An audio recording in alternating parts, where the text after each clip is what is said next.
Hello mga Cadaver Cards, mga kabiyaya, mga kablog. Nandito po tayo ngayon sa bilihan ng bigas upang makabili tayo ng bigas dito. Ipamigay natin sa mga mahirap. Ito dito sa may banda, ito na ng Baras. Nandito ko ngayon para bumili ng bigas, para start natin sa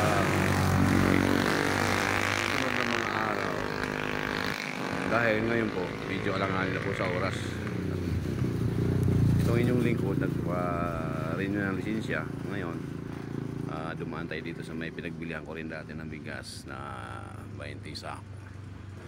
Ngayon dahil sa may nag-sponsor sa akin si Ma'am Susan David, yung binibigay niya sa atin na sponsor, atin ang ipamili ng bigas para sa sunod na vlog natin sa Kambudukan ng Kanay, Baras Rizal. Yan ang mga highway. Ito.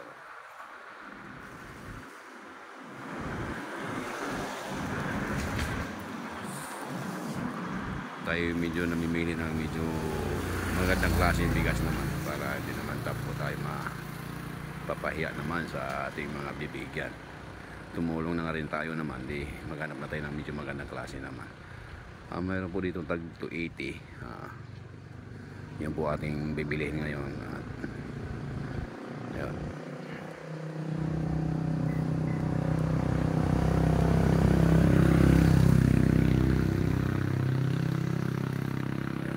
Ma'am Susan, maraming salamat ma'am sa iyong binigay na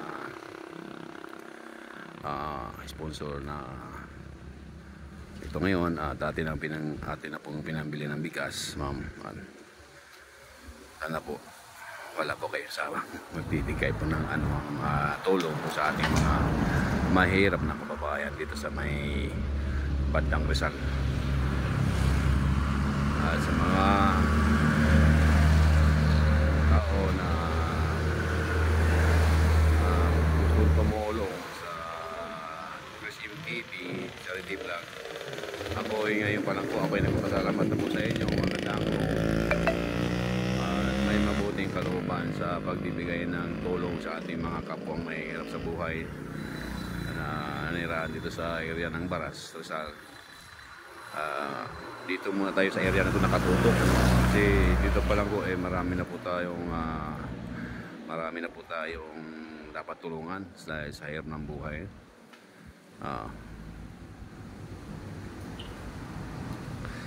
Tara, punta na natin sa loob at makapamili tayo ng bigas.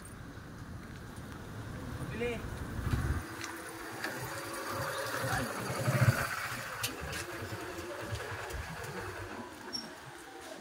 Okay.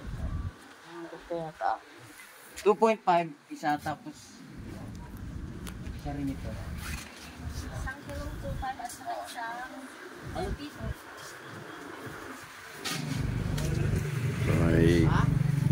Mayroon din sila itong pagkain ng aso, mayroong walis tambo, may patukal sila ng manok dito.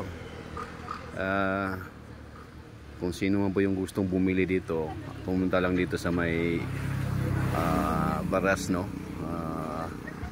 papunta ito ng Pinugay. Pero pag dumaan po kayo sa may highway, kumaliwa po kayo sa may makita kayong Hiboron ng gasoline station, kumaliwa po kayo, matatagpuan po yung tindahan na to. Mura ang bilihin dito. Yung binibili ko dati na isang sako na tag 5 kilo ang laman, 305, 310. Dito po nabibili ko lang po ng 280. So sa mga gustong bumili ng pangkain, pang konsumo, dito na po kayo pumunta. Mura po dito at marami ka bang mabibili dito. Pagkain ng manok, lagayan ng painuman ng manok, yung Scotch fin, yung mga sabungero, mayroong nabibili dito ng box. At mamaya itanong na rin kung magkano yung box, Ito may mineral tubig, mineral water, may walis tambo. At mayroon din ditong pagkain ng pusa, aso, Kompleto po dito. Ang papakabitan namin yung pencil sa harap. Oo. Diba? Tapos yun namimili na po tayo ng bigas dito.